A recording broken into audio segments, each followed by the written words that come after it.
What is up, guys? It's Relish. Today I'm going to be talking about the Gossamer Gear Kumo 36 liter backpack. I carried this backpack with me all of 2018 on the PCT and a bunch of other trails I did, and I just got this new one. Unfortunately, my old one was lost or stolen, but I just got this new one. I'm going to be carrying it with me all year on the Pacific Northwest Trail and the Great Divide Trail. I thought I'd walk through this backpack and show you some of the features that I really like about it and kind of why I'm going to be taking it again with me out all this year. So we'll break it down, I'll show you what it's about, and we'll go from there.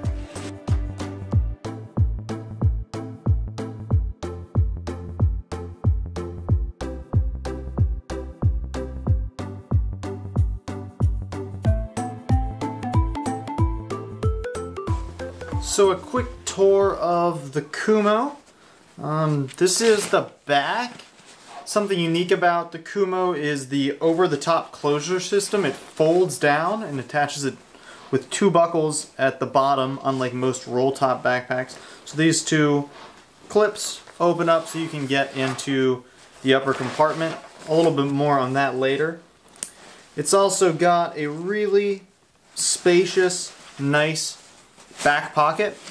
One of the things I really like about this back pocket is the bottom is made of 100 denier nylon, which is really useful for long hikes because a lot of times this part of the pack, when you set it down, it gets the brunt of the pack. And also if you ever lay against it, like on the ground or something, this part of the pack is often against the ground, so this protects the back pocket from a lot of holes.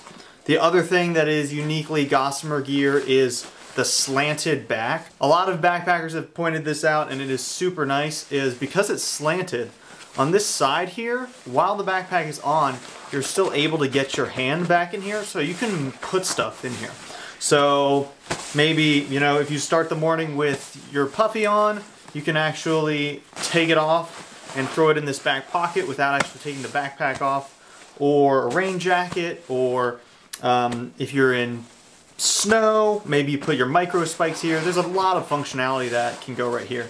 So that's super nice. The other thing while we're looking at the back is the top pocket.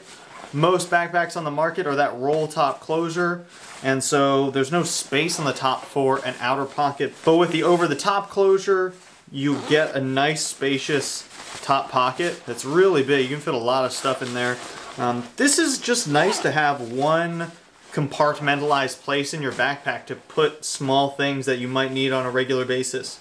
And it just provides a little bit more accessibility to the backpack. I really like this. I keep either some emergency water purification, my headlamp, sunscreen, some other things, maybe some maps that might be needed throughout the day. Things like that can go in this top pocket, and it just helps me stay a little bit more organized, and I appreciate that this pocket is here. Moving to the sides, you've just got a real nice, spacious water bottle pocket on either side. It easily fits my Talenti jar or two 1-liter smart water bottles. It also comes with these cinch cords on the side. These cinch cords are not elastic, the stock ones, so I'll switch these out for elastic ones just so they're a little bit more user-friendly during the day. But in general, a nice little feature. Moving to the front of the pack, something that I absolutely love is the two integrated shoulder pockets. This is great for a phone, some snacks, headphones, whatever other stuff you want to use throughout the day. But having them integrated is nice because they're low profile, they don't take up a lot of space, and they don't flop around. I don't know why all backpack manufacturers aren't already on the integrated shoulder pocket game. This seems to me like a very obvious benefit. And not having to buy ones that latch onto it and not having to deal with those flopping around is super nice. So I really like those. And then Gossamer Gear also has, with all of its backpacks, this back pad. All the backpacks come with a sit pad. At least this backpack comes with a sit pad. I don't actually take the sit pad but I like to put my sleeping pad in here. So I'll fold it up in the morning and then slide it in here, and it'll make a little bit of a frame. But it's nice because then the sleeping pad obviously isn't taking up space in my pack and it's not flopping around as I put stuff in. And it's just a convenient place to have it. So it's just nice to know that my sleeping pad's going here every day. Additionally, the Kumo does come with a hip belt. So these are one of the pockets. I've already taken it off because I'm not a big hip belt fan. But these are fairly spacious and they're nice. They latch on really easily. You can check out this little doohickey. So you have like a small and a regular sized hip belt straps that you can attach to the Kumo if you want. Something like yay. And that will let you get a little bit more support around the hips if you're carrying a heavy load or something like that. Lastly, for bear cans, there's 2 D-rings up at the top of this thing and then 2 at the bottom of the roll top closure. Right here and right here. And you can just run cord up and over them to put your bear canister right on top of the pack. Rounding out at, I think, 15.2 ounces. This backpack is very light. There are a few that are a little bit lighter, but for all the functionality, I really appreciate this backpack. One other thing that I really like about this backpack, again, is this over-the-top closure system. I just find that opening this backpack is a lot more ergonomic than roll top closures. With opening the pack, all you do is the single motion of grabbing both of these buckles, pulling and opening. There's a little mini clip here to just keep the top collar tight, but I usually don't clip that. So it's just a single motion to unclip both to get into the top of the pack.